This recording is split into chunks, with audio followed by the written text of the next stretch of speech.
In the mist-shrouded history of ancient Britain, one name echoes through the centuries like a phantom.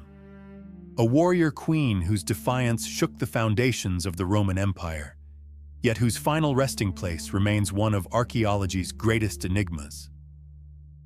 For 2 millennia, scholars and treasure hunters have scoured the rolling hills and dense forests of the English countryside, seeking a tomb that refuses to be found.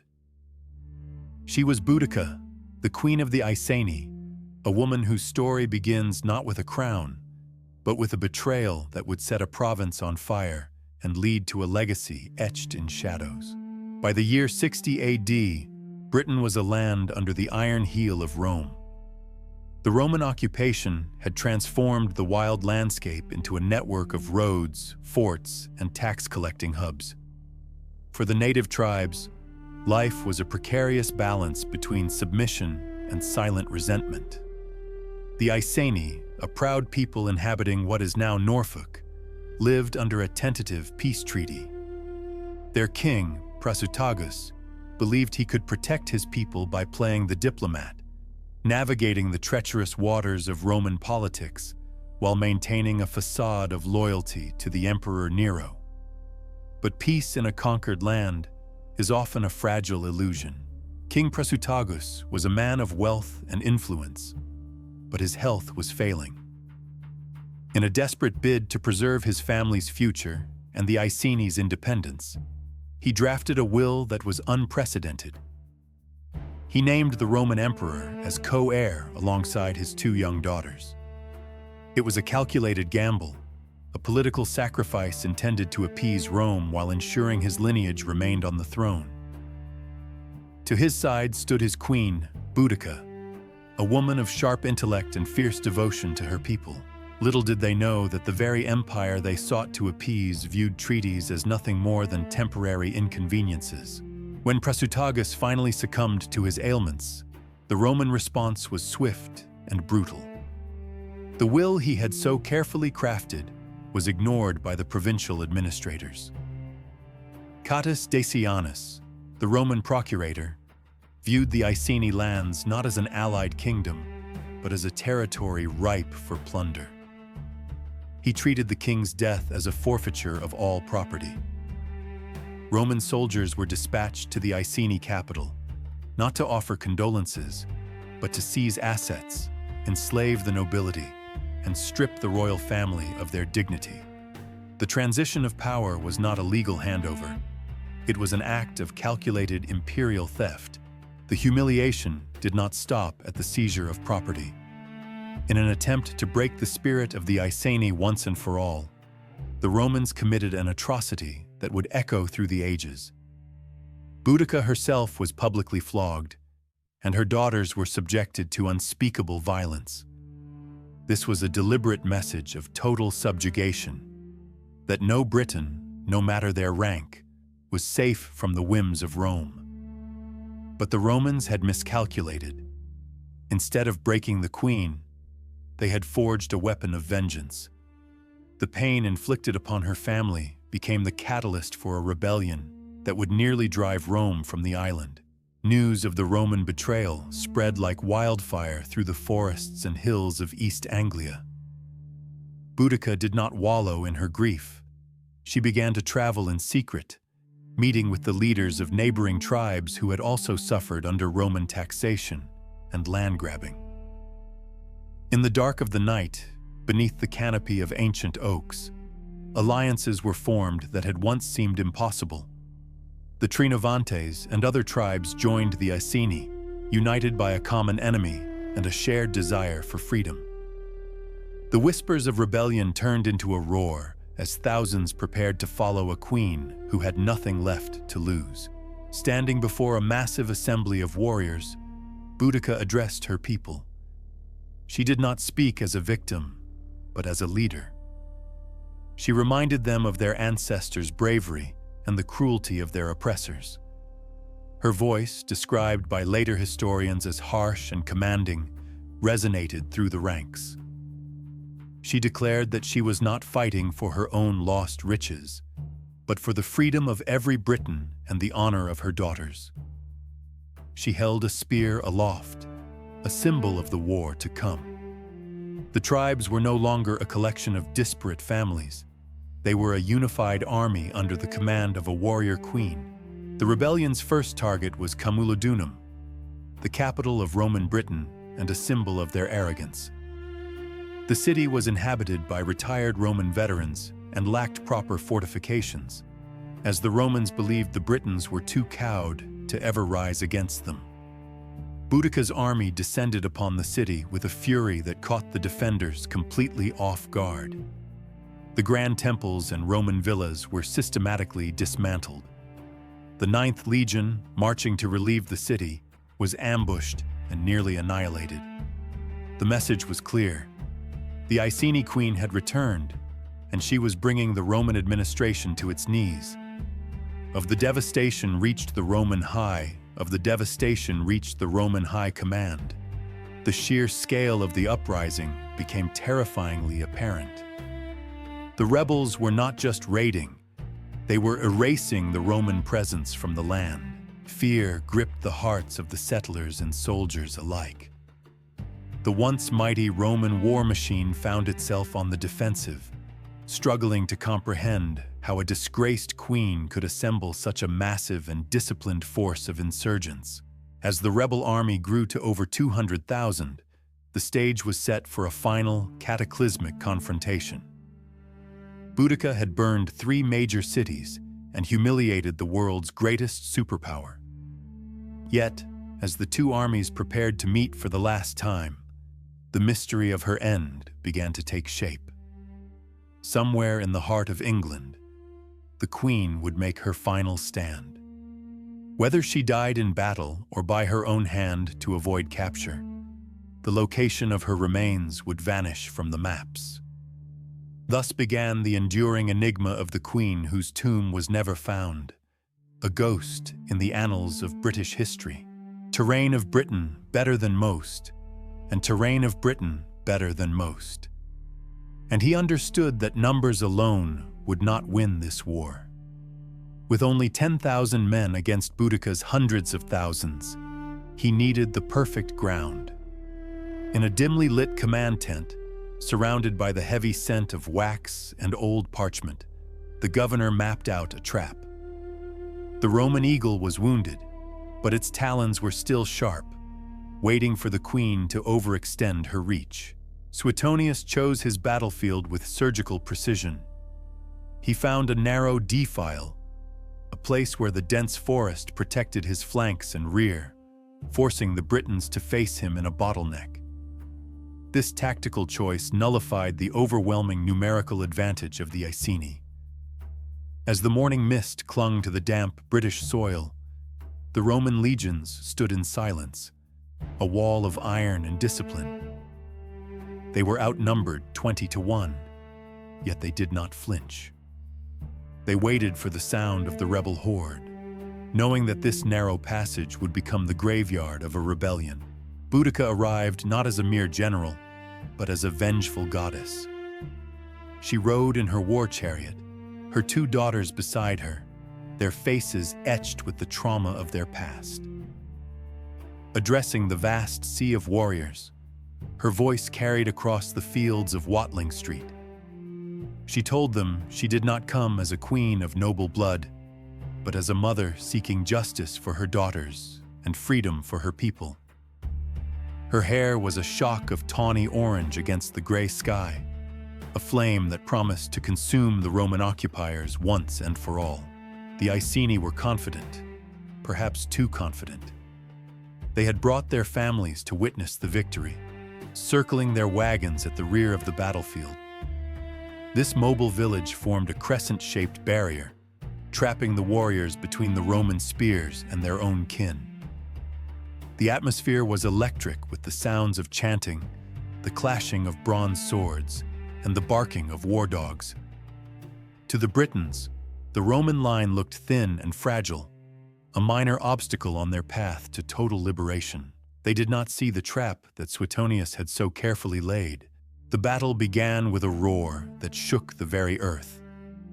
The Britons charged into the narrow opening, a chaotic surge of humanity driven by rage.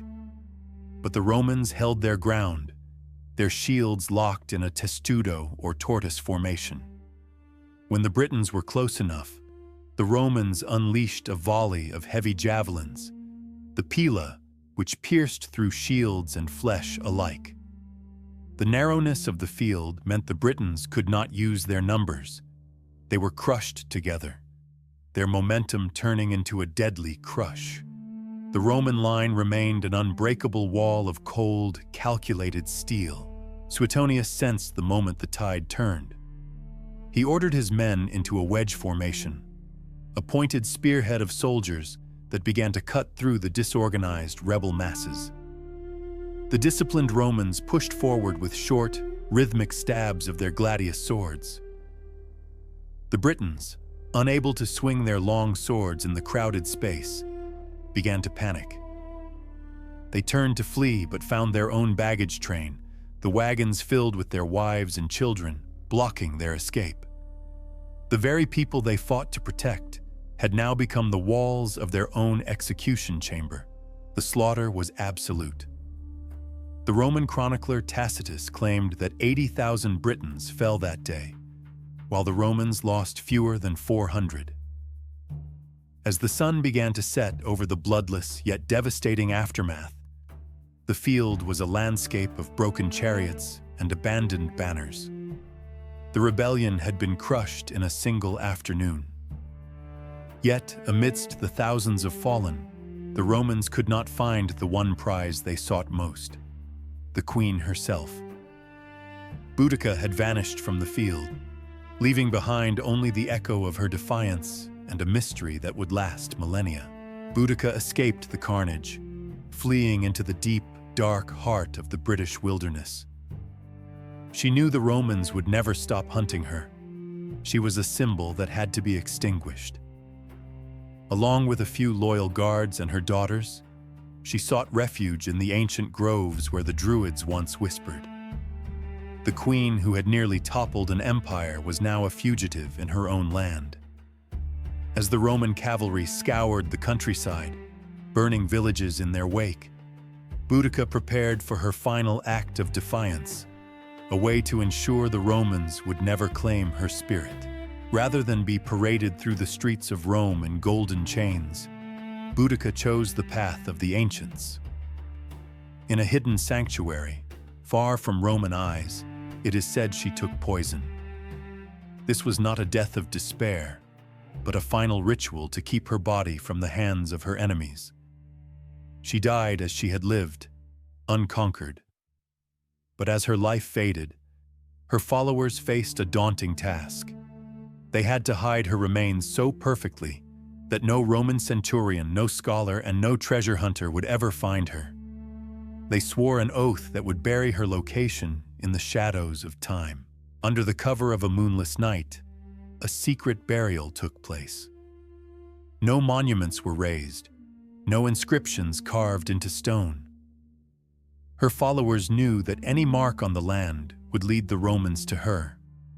They buried her deep in the earth, perhaps beneath a riverbed diverted for a night, or in a forest clearing that would soon be overgrown. By dawn, all traces of the grave were gone. The queen whose name struck terror into Rome had become a ghost. The search for her tomb began the moment the earth was leveled, a search that continues to this very day, fruitless and enduring. As the Roman grip on Britain eventually slackened and the empire retreated, the land was reclaimed by nature and new waves of settlers. The Saxons and Angles arrived, building their homes upon the ruins of Roman villas and Iron Age hill forts. Through these shifting tides of power, the memory of the warrior queen did not vanish. Instead, it transformed. Passed down by word of mouth in the flickering light of longhouse fires, her story became a foundation of local folklore. Though her physical tomb remained hidden beneath centuries of sediment, her spirit began to haunt the British consciousness as a symbol of native defiance. In the quiet scriptoriums of medieval monasteries, the mystery of the lost queen found a new sanctuary. Monks, laboring over vellum under the dim light of tallow candles, transcribed the works of Roman historians like Tacitus and Dio Cassius. These scribes tried to reconcile the pagan legends of the warrior woman with their own Christian world.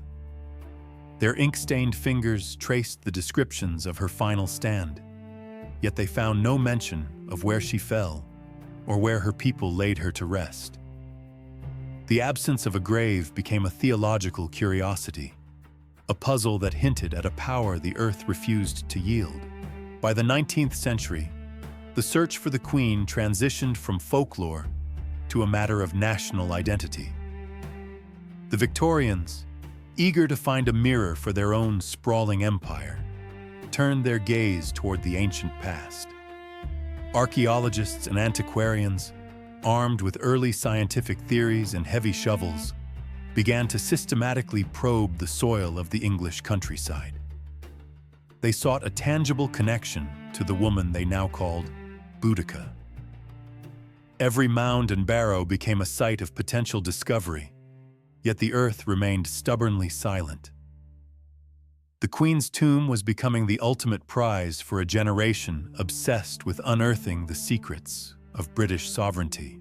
One of the most enduring and controversial theories placed her final resting place beneath the very heart of London. Rumors began to circulate that the Queen had been buried beneath what is now Platform 9 at King's Cross Station. This urban legend suggested that during the construction of the railway, workers had unknowingly disturbed an ancient burial site. While historians remained skeptical, the idea of a royal tomb hidden beneath the bustling feet of commuters captured the public's imagination. It juxtaposed the high-speed modernity of the steam age with the dark, silent secrets of the Iceni, buried deep within the urban grime.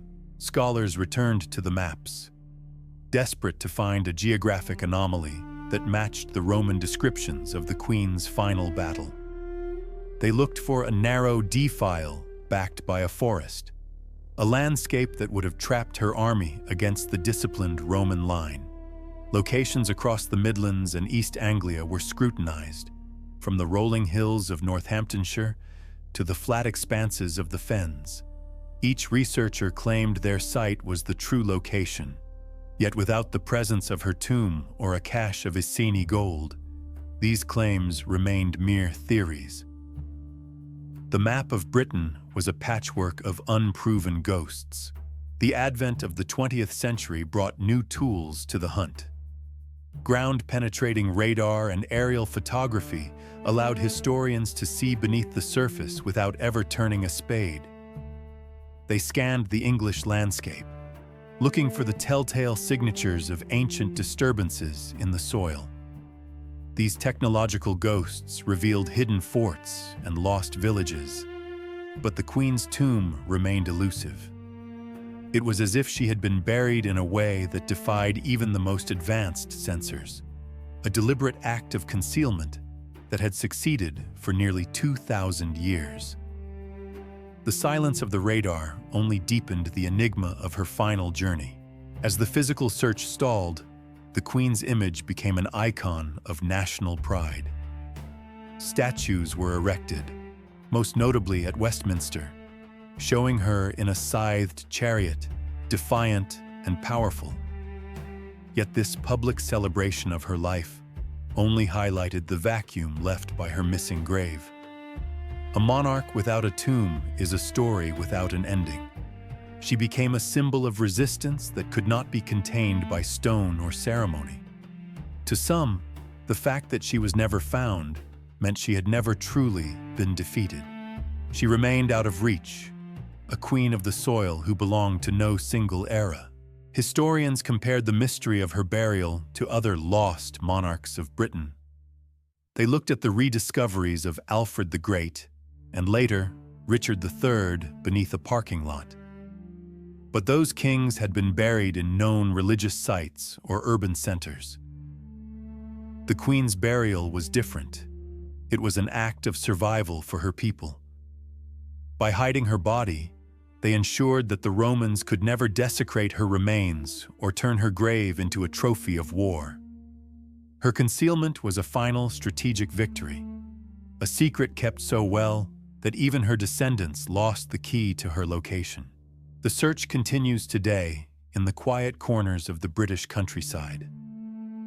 Lone researchers and amateur metal detectorists walk the fields of East Anglia after the harvest, hoping for a glint of gold or a piece of harness that might lead to her.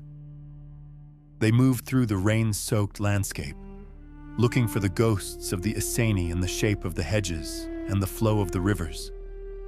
The modern world hums nearby with the sound of distant motorways, but in these silent fields, the ancient past feels inches away, separated only by a layer of damp, heavy clay. The layers of British history are deep and complex. Above her, if she lies there at all, are the roads of the modern era, the foundations of Victorian villas, the ruins of medieval barns, and the burnt remains of Roman settlements. She is the foundation upon which the identity of the island was built, a queen whose tomb is the very earth itself. The failure to find her is not a defeat for archaeology, but a testament to the loyalty of her followers. Her resting place remains the greatest unsolved mystery of the British Isles, a silent vault protected by time and the soil. As the centuries bled into the Renaissance, the search for the queen shifted from folklore to a scholarly obsession. Early antiquarians, armed with vellum maps and flickering candles, scoured the chronicles of the Roman invaders for any clue to her final destination. They pored over the accounts of Tacitus and Dio Cassius, searching for a name of a hill or the curve of a river that might betray her location. Yet, the more they searched, the more they realized that the landscape had been intentionally altered by those who loved her, leaving behind a map of silence that defied interpretation. One of the most enduring urban legends places her remains beneath the bustling platforms of King's Cross Station in London. It is a haunting thought that millions of commuters pass over the resting place of a warrior queen every day, unaware of the ancient power beneath their feet. Folklore suggests she was buried between platforms 9 and 10, a silent passenger in the heart of the modern metropolis. While archaeologists dismiss the theory as a Victorian fabrication, the legend persists, weaving her spirit into the very iron and stone of the city that she once leveled to the ground. During the 19th century, the expansion of the British Empire led to a renewed fascination with its ancient roots. Grand excavations were launched across the countryside, with gentlemen archaeologists digging deep into the chalky downs of the south and the clay of the east. They sought a grand monument, a golden tomb that would rival those of the Roman emperors. They uncovered coins, spearheads, and the foundations of villas, but the queen remained elusive. The earth yielded the fragments of her world, yet it kept the secret of her final resting place locked tight within its cold embrace. In the modern age, the search has evolved from the shovel to the sensor. High-altitude aircraft and satellites now sweep the British landscape with LiDAR, using laser pulses to strip away the vegetation and reveal the hidden contours of the earth below. These digital eyes look for the telltale signs of a burial mound or a ritual enclosure that has been flattened by centuries of farming. Despite the precision of 21st century technology, the ghost in the machine remains silent. The Queen's tomb is a void in the data, a mystery that technology can map but never truly penetrate. In the flat, watery expanses of East Anglia, the heartland of the Iceni, the search is particularly difficult. The peat bogs and marshes are shifting, living things that swallow history whole. Objects dropped into the mire 2,000 years ago are preserved in an anaerobic grip, yet they are also moved by the slow, grinding progress of the earth. Archaeologists believe that if she were buried here, the environment itself would have acted as a natural vault. The acidic soil that preserves wood and leather also hides the queen, pulling her deeper into the prehistoric gloom with every passing century. The survival of a secret for 2 millennia requires a level of loyalty that is almost incomprehensible to the modern mind. Those who buried the queen were likely her most trusted warriors, bound by a blood oath to ensure she was never desecrated by Roman hands. They chose a location that had no landmarks, no markers, and no name. They took the secret to their own graves, ensuring that their queen would have the peace in death that she was denied in life.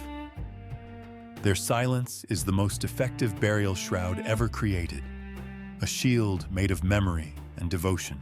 Roman records, usually so meticulous in documenting their victories and the fates of their enemies, fall strangely silent regarding the queen's final moments. Tacitus writes of her death by poison, but he offers no description of a funeral or a site of interment. It is as if the Roman administration, frustrated by her defiance, chose to erase her from the physical world. This gap in the historical record has become the greatest clue of all. It suggests that her people succeeded where others failed, keeping her body far beyond the reach of the legions and the scribes of the empire. For many, the search for a physical tomb is a distraction from the true nature of her legacy. If a chamber were found, it would likely be empty of gold, but filled with the weight of history. Legend speaks of a hidden valley, accessible only when the moon hits a certain peak, where a stone cairn marks the spot. But every time such a site is investigated, it proves to be a natural formation or a ruin from a different era. The queen's tomb is a shapeshifter, appearing in the imagination of the searcher but vanishing when touched by the light of reality. The soil of Britain is not a passive thing, it is a guardian. Over the millennia, the roots of ancient oaks have wound their way through the earth, perhaps even entwining with the very remains we seek. The shifting water tables and the expansion of the forest have created a subterranean labyrinth that defies modern mapping. The earth has effectively swallowed the queen, making her a part of the biological fabric of the island. To find her would be to unravel the very roots of the land itself, a task that seems increasingly impossible as nature continues to reclaim the site of her rest. Ultimately, the queen whose tomb was never found has become more than a historical figure. She has become a mythic symbol of the island itself. Her absence from the archaeological record allows her to exist everywhere at once, in the wind over the fens, in the soil of the Midlands, and in the spirit of a nation that refuses to be conquered. She is the foundation upon which British identity is built, a queen who traded a stone sarcophagus for the eternal memory of her people. As long as her grave remains hidden, her story remains unfinished, and her power remains undiminished. The Victorian era saw a resurgence of interest in this lost monarch. Historians and poets reimagined her as a symbol of imperial strength, ironically using a rebel queen to bolster the image of a global empire.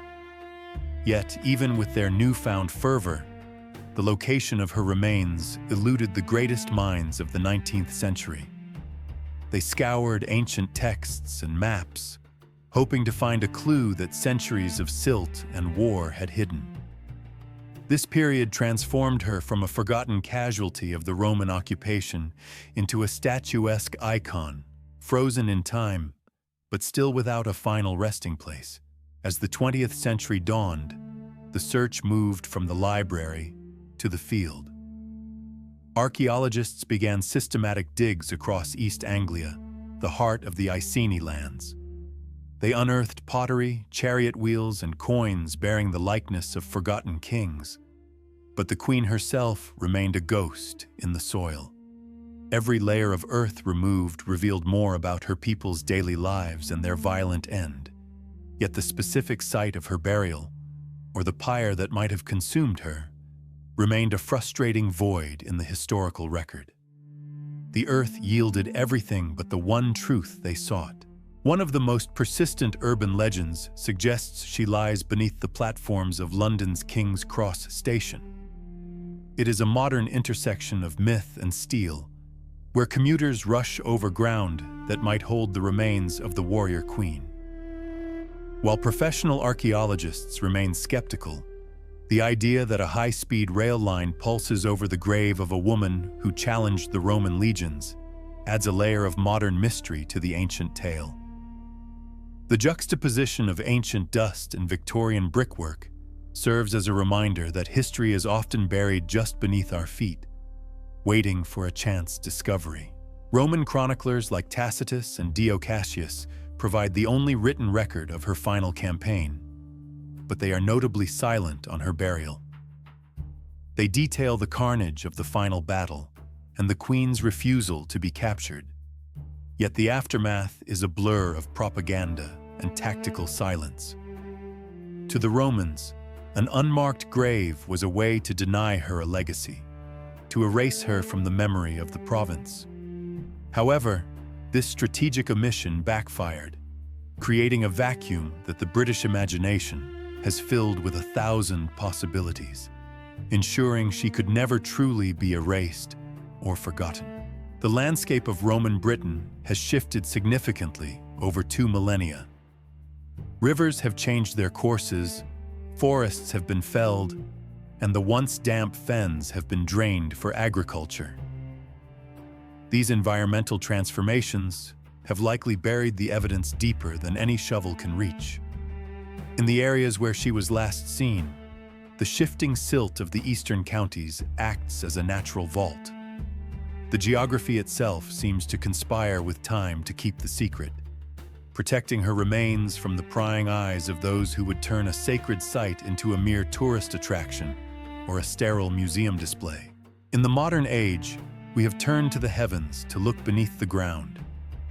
Using LiDAR and ground-penetrating radar, researchers scan the English countryside for anomalies that suggest ancient disturbances. These digital eyes can see through dense vegetation and modern topsoil, revealing the outlines of hill forts and Roman camps that have been invisible for centuries. Yet, even with this godlike perspective, the Queen's tomb remains a phantom. The technology highlights the vastness of what we don't know, proving that some secrets are woven into the very fabric of the land, resistant to even the most advanced human sensors. The ancient oaks of the Midlands and the reed beds of the East are the silent witnesses to her final hours. If these living artifacts could speak, they might tell of a clandestine procession through the woods or a quiet ceremony under a moonless sky. Local lore often speaks of spirit paths and hollow ways that lead nowhere, suggesting that her loyal followers took great care to hide her body from Roman desecration. These natural features become part of the mystery, where a twisted tree root or a sudden bend in a river feels like a deliberate marker left by a grieving tribe. For the historian, the absence of a tomb is a haunting riddle. It challenges the traditional methods of reconstruction and forces a reliance on speculation and circumstantial evidence. Every discovered hoard of Roman coins or Iceni jewelry is analyzed for a connection to her final days. The search becomes an obsession, a quest for a physical anchor in a sea of legends. But perhaps the lack of a tomb is the most fitting monument of all. By remaining unfound, she escapes the limitations of a single location, allowing her spirit to permeate the entire history of the British Isles. In the quiet villages of the Fens, oral traditions still whisper her name. These stories, passed down through generations, often mention secret burial mounds hidden by the old people before the Romans could consolidate their grip on the land. While these tales are often dismissed as folklore, they carry a weight of cultural memory that official histories lack. The locals treat the land with a certain reverence, as if any field might be the one holding the queen.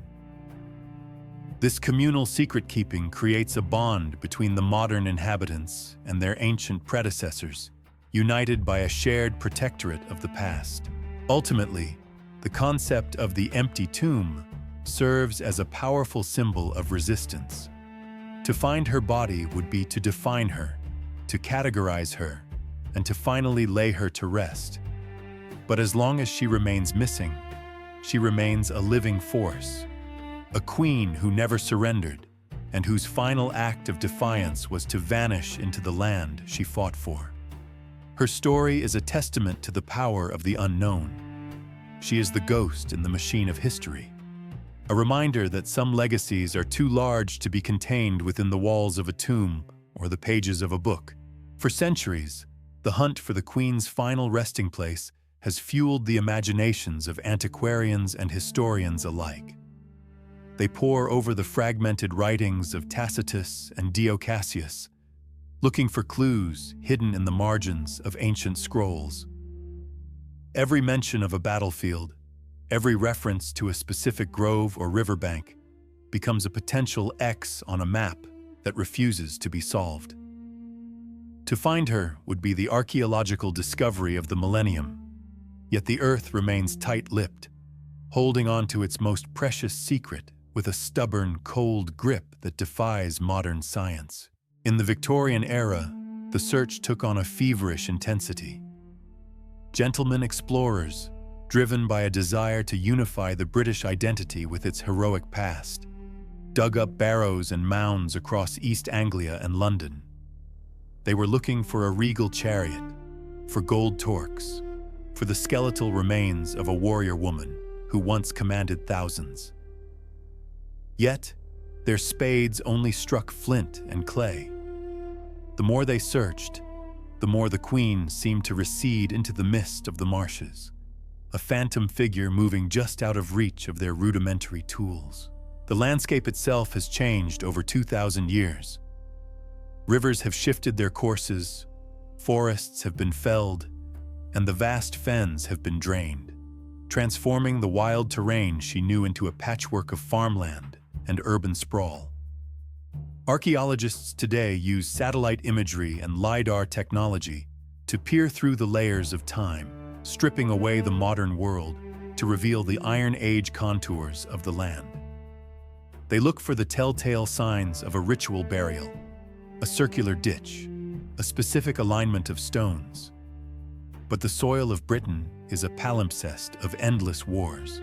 One popular theory suggests she was never buried in a tomb at all, but rather committed to the depths of a peat bog.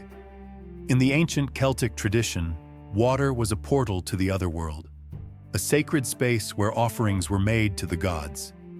If she was laid to rest in the dark, acidic waters of a marsh, her body might have been preserved in a leathery, ethereal state for centuries, only to be consumed by the natural cycles of the earth. In this scenario, she is part of the very soil. Others point to the site of her final battle, a location that remains fiercely debated among scholars. Some place it in the Midlands, others near the outskirts of London.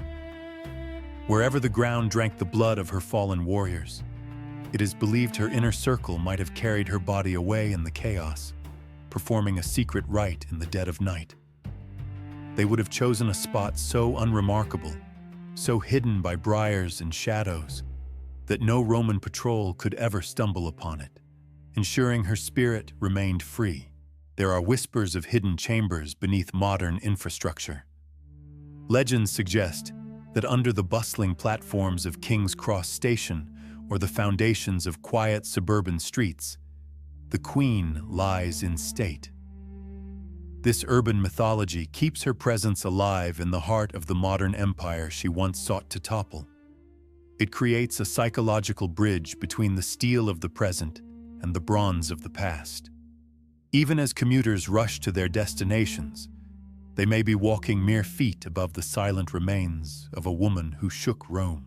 The absence of a body has allowed the Queen to become a vessel for whatever meaning the era requires of her. In times of national crisis, She is the defiant protector. In times of peace, she is a symbol of ancestral strength. Because there is no grave to visit, no bones to measure. Her physical reality is replaced by an ideological immortality. She cannot be examined by forensic science or put behind glass in a museum. This lack of physical evidence is perhaps her greatest victory, protecting her from the clinical gaze of the future. Every time a new discovery is made, a cache of Iceni coins or a shattered Roman sword, the hope reignites. The media buzzes with the possibility that the lost queen has finally been found. Yet each discovery usually leads back to a common soldier or a merchant's hidden wealth. The queen remains elusive, a ghost in the stratigraphic record. It is as if the earth itself recognizes her status, refusing to yield her up to a world that would treat her as a mere curiosity rather than a sovereign of a forgotten age. Historical records from the Romans themselves are suspiciously vague regarding her end. Did she take poison, as some suggest, to avoid the humiliation of a triumphal parade in Rome? Or did she succumb to illness, her spirit broken by the slaughter of her people? The lack of a Roman account of her capture or the display of her body suggests that even her enemies were denied the satisfaction of a final conquest. In their silence, we find the first threads of the mystery that has grown into a tapestry of national legend. As we look upon the rolling hills and gray skies of the British countryside, we realize that the tomb is not a place, but the land itself. The queen is in the rustle of the oak leaves, the chill of the morning mist, and the enduring spirit of resistance that defines the historical narrative. The search for her body may never end, but perhaps that is exactly how she intended it. She remains the sovereign of the unknown, an eternal rebel whose final fortress was the very anonymity of the earth she died to defend. While the landscape claims her as its own, the scholars and seekers of the modern age refuse to let the silence remain unchallenged. In dimly lit archives and quiet university halls, researchers pore over fragmented Roman chronicles, searching for a single missed word or a mistranslated line that might point to a specific hill or hidden valley. They are detectives of time, trying to piece together a jigsaw puzzle where half the pieces are made of smoke. The Queen's final resting place has become the ultimate prize for those who believe that history can always be solved through persistent scrutiny. On the wind-swept heaths of East Anglia, where the soil is thick with peat and secrets, the search continues with the tools of the future. Archaeologists walk in straight, disciplined lines, pushing ground-penetrating radar across fields that have seen nothing but sheep for centuries. They look for anomalies, rectangular voids or concentrations of metal that shouldn't be there. Every beep of the machine is a heartbeat of hope, a chance to finally glimpse what lies beneath the layers of damp earth and decayed history. Yet the ground remains stubbornly unyielding, offering only the echoes of stone and root. The failure to find her is not just a matter of lost coordinates. It is a testament to the chaos of her final days. As the rebellion crumbled under the weight of Roman steel, the survivors would have had little time for a state funeral. Her burial was likely a hurried, desperate act, performed by those who loved her and feared the desecration of her body by her enemies. In the frantic retreat, her location was whispered only to those who would take the secret to their own graves. The silence of the dead has proven to be the most effective shield. Legend suggests that the queen was not buried alone, but with the symbols of her power, the torque of gold, the bronze jewelry, and perhaps the very chariot that had carried her to the gates of Londinium. These items, now fused with the earth, would be the only way to identify her remains if they were ever found. But gold does not rot, and bronze endures. If she were in an accessible place, The centuries of tomb raiders and plowmen would have surely unearthed her by now. Her absence suggests a place so remote or so deeply hidden that it defies discovery.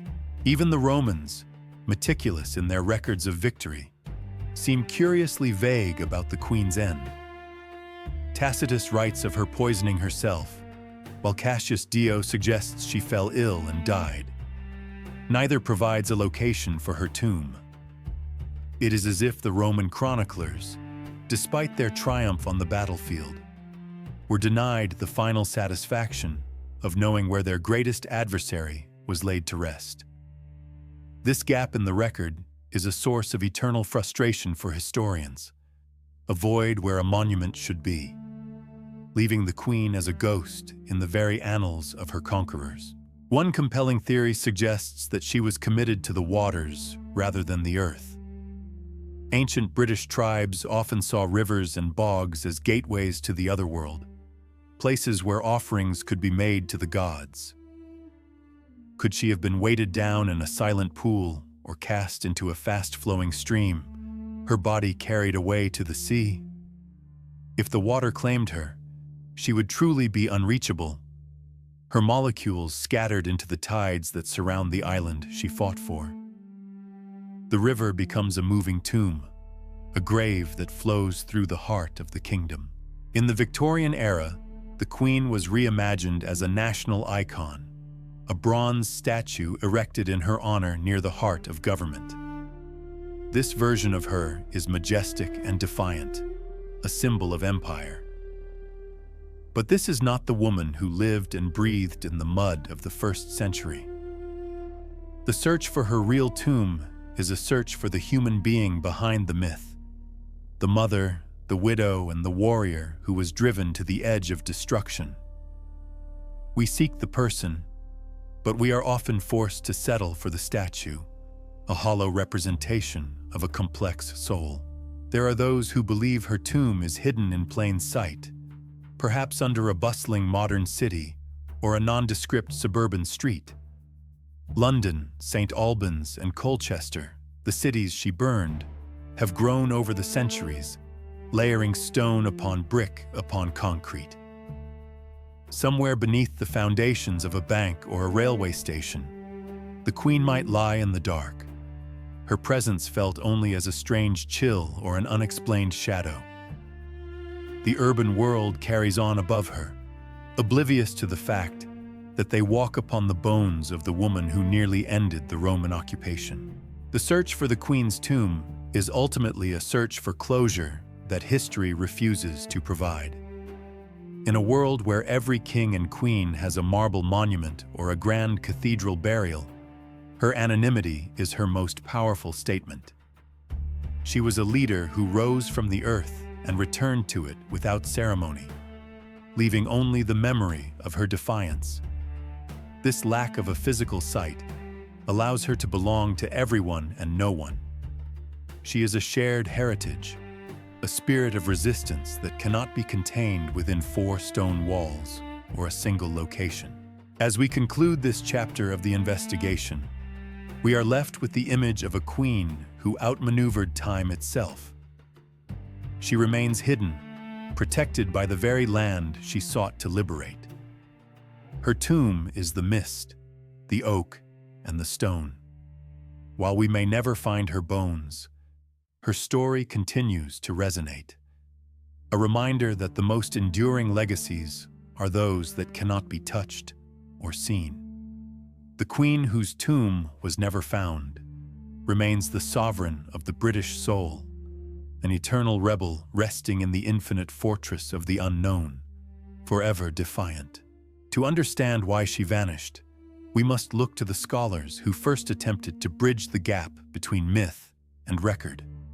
In the dim, candle-lit libraries of the 17th century, antiquarians pored over the accounts of Tacitus and Cassius Dio, searching for a geographical anchor for her final stand. They traced the paths of Roman legions and the movement of the Iceni tribes, looking for a valley that could hold a queen's secrets. Yet every map they drew was a guess, a desperate attempt to pin down a ghost that had already been claimed by the wild, unmapped corners of the British wilderness. One enduring theory places her final resting place within the treacherous, shifting landscape of the fenlands. In the 1st century, these were vast marshes, a labyrinth of reeds and black water that the Roman cavalry feared to tread. Legend suggests that her loyal followers carried her deep into this watery fortress, committing her body to the peat. The unique chemistry of the bog would have preserved her, turning her into a sleeper in the earth, hidden beneath layers of moss and silt that have accumulated over 2,000 years, far beyond the reach of any Roman scavenger or modern plow. In the heart of modern London, a different legend took root, one that whispered she lay buried beneath the bustling platforms of King's Cross Station. This urban myth suggests that the site of her final battle against Suetonius Paulinus was nearby, and that her tomb was paved over by the Industrial Revolution. Though archaeologists have debunked the idea, the image of a warrior queen resting beneath the feet of thousands of unsuspecting commuters remains a powerful testament to her enduring presence. It highlights the clash between the ancient, sacred soil and the steel and glass world that rose in its wake. The artifacts we do possess provide a haunting glimpse into her world, but offer no directions to her grave. Bronze torques, twisted and heavy with gold, have been pulled from the mud of the River Thames, often discarded as ritual offerings. These objects tell of a culture that valued the spiritual power of the landscape above all else. To the Iceni, the land was not just a place to live, but a living entity that could keep a secret. When they buried their treasures, they were not hiding them for recovery. They were returning them to the gods, much like they likely did with their fallen queen. The Roman records are curiously brief regarding her end. Tacitus claims she took poison to escape the humiliation of being paraded in a Roman triumph, while Cassius Dio suggests she succumbed to a sudden fatal illness. Both accounts share a common thread. Her death was swift, occurring just as the Roman grip tightened around her rebellion. This haste suggests a private, hurried burial, perhaps conducted by a small circle of her remaining guard, who knew that the Romans would desecrate her body if found. Her disappearance was her final act of defiance, a refusal to become a trophy of the empire. In the Norfolk countryside, hidden hordes of Icenian coins continue to emerge from the earth, each a tiny piece of the puzzle. These silver and gold pieces, stamped with the image of a horse or a stylized face, were buried during the chaos of the uprising. They represent the wealth of a kingdom that vanished almost overnight. Archaeologists study the locations of these finds, hoping they might form a trail leading to a central royal site. But the coins are scattered and silent, markers of a desperate flight rather than a permanent resting place, leaving the queen's final destination as elusive as ever. The role of the Druids in her burial cannot be overlooked. As the spiritual leaders of the British tribes, they would have overseen the final rites of such a significant figure. Their rituals were conducted in secret oak groves and hidden valleys, far from the prying eyes of Roman scouts. They believed that the soul could only find peace if the body was returned to the elements in accordance with ancient law. By leading her funeral procession into the deepest forests, the Druids ensured that her physical form would dissolve back into the wild, becoming one with the spirit of the island she fought to protect. Ancient British tribes often utilized cenotaphs, monuments to a person whose body is elsewhere, to confuse their enemies. It is possible that the Romans were led to believe her grave was in one location, while she was actually laid to rest miles away in an unmarked pit. This psychological warfare extended even beyond death, ensuring that the Roman administration could never truly claim victory over her remains. For a culture that valued the head and the body as vessels of power, the denial of her corpse to the enemy was a strategic triumph, leaving the conquerors with only an empty landscape to rule. Following the suppression of the revolt, the Romans enacted a damnatio memoriae, an official erasing of her name and deeds from the public record. They smashed statues and chiseled her name off monuments, hoping that by destroying the memory of the queen, they could prevent future rebellions. This systematic erasure is one reason why her tomb remains lost. The contemporary maps and records that might have guided us were intentionally destroyed. However, the Romans failed to realize that by removing her from the written record, they only pushed her deeper into the indestructible medium of oral legend and folklore. Ultimately, the search for her tomb may be a search for something that was never meant to be found. Her absence is perhaps her most significant contribution to history.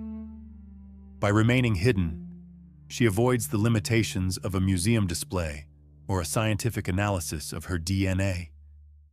She remains a concept rather than a collection of bones, an idea of resistance that can be found in any forest, on any cliffside, or in any storm that breaks over the British Isles.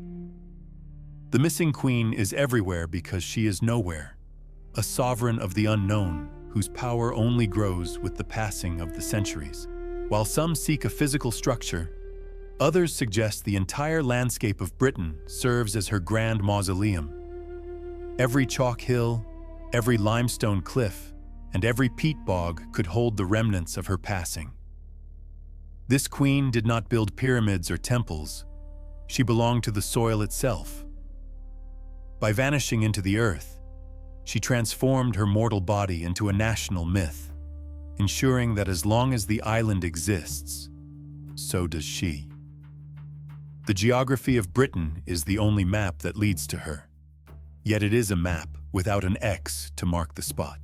In the quiet libraries of Oxford and London, scholars continue to pore over ancient texts, searching for a single clue that might have been overlooked for 2 millennia. They examine the writings of Tacitus and Dio Cassius, looking for geographical markers that might pinpoint her final stand. Yet the texts are frustratingly vague, perhaps intentionally so. These modern seekers are detectives chasing a phantom, their desks cluttered with ink-stained parchments and flickering candles that cast long, dancing shadows across the walls. The mystery remains a puzzle where the most crucial piece was never even manufactured. There is a prevailing theory that her people, the Iceni, took her body deep into the fens of East Anglia, where the shifting waters and dense reeds would guard her forever. In these wetlands, the line between water and land is blurred, much like the line between history and legend. The mist that rises from the marshes at dawn is said to be her breath, a silent guardian over a kingdom that was never truly conquered. To look for her here is to look for a shadow in a dark room, a search that yields only atmosphere and eerie silence. She was a leader who chose the ephemeral over the eternal, at least in a physical sense. While the Roman occupiers built stone roads and marble forums to assert their permanence, the queen relied on the oral traditions of the Celts. Her story was carried in poems and songs, whispered from mother to daughter and father to son. This oral history is a living monument, one that cannot be excavated by a spade or measured by a carbon date. It exists in the collective memory of a people, a ghost in the cultural machine. Imagine the moment the decision was made to hide her. In the wake of a devastating defeat, a small band of loyalists would have moved under the cover of a moonless night. They avoided the Roman patrols, moving through the dense, ancient forests that once covered the island. Every step was a calculated effort to erase her footprints from history. They were not just burying a woman, they were burying a symbol of resistance to ensure it could never be captured, desecrated, or displayed as a trophy in a Roman triumph. Archaeologists today use ground-penetrating radar and satellite imagery, stripping away layers of earth with digital precision. They find Roman villas, Iron Age hill forts, and Saxon burials, but the queen remains elusive. It is as if she is actively avoiding the gaze of the 21st century. This technological search creates a strange tension between the ancient and the modern. Even with our most advanced tools, the queen's secret remains safe, protected by the very soil that she once fought so fiercely to defend against foreign invaders. The search for her tomb has become a metaphor for the British identity itself, a blend of known facts and deep, underlying mysteries. She represents the untamed, indigenous spirit that preceded the arrival of empires.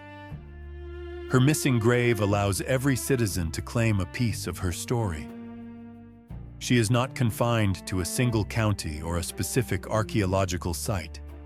She belongs to the entire island. This lack of a physical site prevents her from becoming a stagnant relic, keeping her legacy dynamic and forever relevant to each new generation of dreamers. In the halls of the British Museum, gold torques and bronze mirrors sit behind glass, silent witnesses to her era.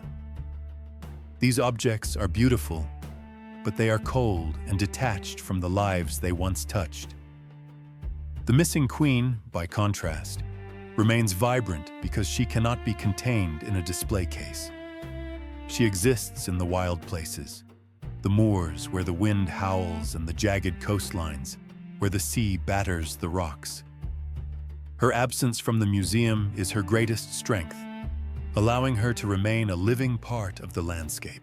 As we look toward the future, the fascination with the lost queen shows no signs of waning. Each year brings a new theory, a new excavation, and a new wave of public interest. This enduring curiosity is a testament to the power of the unknown. We are drawn to mysteries because they remind us that the world still holds secrets. The Queen's tomb is the ultimate British secret, a hidden chamber in the heart of the nation that may never be unlocked, and perhaps, for the sake of the legend, it never should be. So she remains out there, somewhere beneath the rolling green hills or the gray urban sprawl. She is the sovereign of the silent spaces, the queen of the mist and the shadow. Her story ends not with a period, but with an ellipsis, a continuous thread that weaves through the fabric of time. The search for the queen whose tomb was never found is ultimately a journey into our own imagination, where the echoes of the past meet the questions of the present, forever seeking the heart of an ancient mystery. Though her bones rest in an unmarked sanctuary, the queen's presence is felt more keenly than any monarch whose tomb is paved in marble and gold. Her absence has become a crown in itself, a regal void that history cannot ignore. In the silence of the museum halls and the dusty corridors of the British Library, her ghost moves between the lines of every incomplete chronicle. She is the sovereign of the unrecorded, a figure who escaped the capture of time to live forever in the space between fact and folklore, where her power remains absolute and untouched by the decay of physical remains.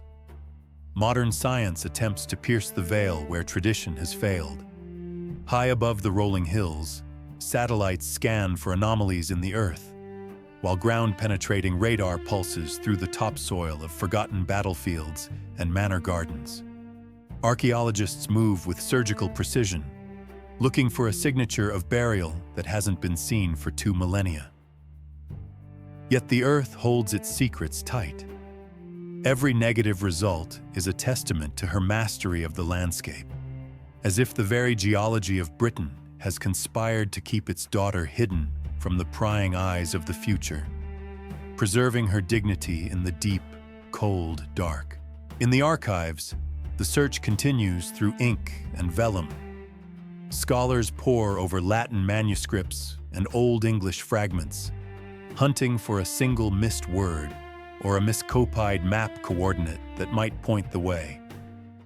They trace the movements of her final days, mapping the retreat of her armies across the marshlands. But the records are fractured, scarred by fires and the neglect of centuries. The queen remains a puzzle with the most vital piece missing. These researchers are not just historians. They are detectives of the soul, trying to reconstruct a woman from the echoes of her enemies' propaganda and the silence of her own people. The landscape itself is the final guardian. From the mist-shrouded peaks of the north to the chalky cliffs of the south, the British Isles are a labyrinth of potential resting places. Perhaps she lies beneath a modern motorway or under the foundation of a bustling shopping center, her gold torso inches away from a fiber optic cable. This proximity to the mundane makes the mystery more profound. She is beneath the feet of the commuter and the schoolchild, a silent witness to the evolution of the land she once fought to defend. The earth is her sarcophagus, and it is as vast as the kingdom she lost. Oral traditions carry what the written word lost. In the remote corners of the countryside, stories persist of a warrior queen who vanished into the woods, or a lady of the lake who never returned from the water. These legends are the connective tissue between the past and the present. They don't offer maps, but they offer truth. The truth of how she was remembered by those who loved her and those who feared her. To the people of Britain, she is not just a historical figure but a foundational myth, a spirit of resistance that survives as long as the story is told by the firelight. As the sun sets over the fens, it is easy to imagine her form rising from the reeds.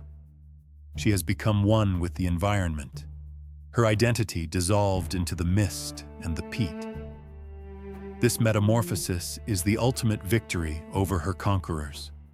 They sought to humiliate her, to erase her lineage and her name, but by vanishing, she became inescapable. She is the wind that rattles the window and the sudden chill in the forest. By losing her grave, she gained the entire island. She is no longer a woman of flesh and blood, but a personification of the land's own enduring, defiant memory. The gaps in our knowledge are where our imagination flourishes. If we found her tomb tomorrow, the mystery would die. The questions that have fueled centuries of art, poetry, and debate would be answered by a cold inventory of bones and grave goods. There is a sacredness in the unknown. The queen whose tomb was never found allows every generation to reinvent her, to find in her story the reflection of their own struggles and triumphs. She remains a blank canvas of royal proportions, a shadow that we fill with our own light, ensuring that her legacy is never stagnant, but always evolving.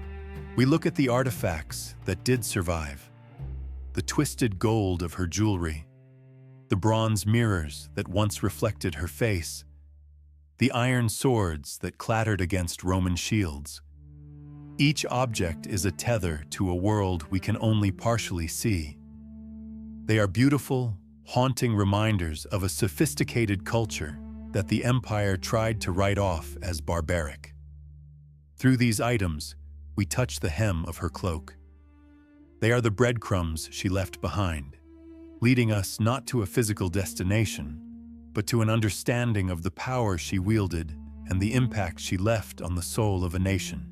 Ultimately, her story is a reminder that some things are meant to stay hidden.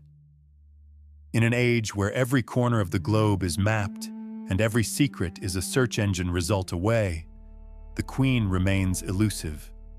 She reminds us of the limits of our own understanding and the vastness of the past. She is the eternal enigma, the woman who took her secrets to a grave that the world cannot find. As long as she is missing, she is everywhere. She is the heart of the British mystery, a pulse that beats beneath the soil, steady and strong, forever out of reach, forever present. The search for the Queen is not a journey toward a destination, but a journey into ourselves. We seek her because we seek to understand our own origins, our own capacity for resistance, and our own place in the long shadow of time. Her story ends not with a period, but with an ellipsis, a continuous thread that weaves through the fabric of Britain. The Queen whose tomb was never found remains the ultimate sovereign of our imagination. She sleeps in the silence of the earth, her legend growing with every passing year, a queen of the mist and the shadow, forever seeking the heart of an ancient mystery.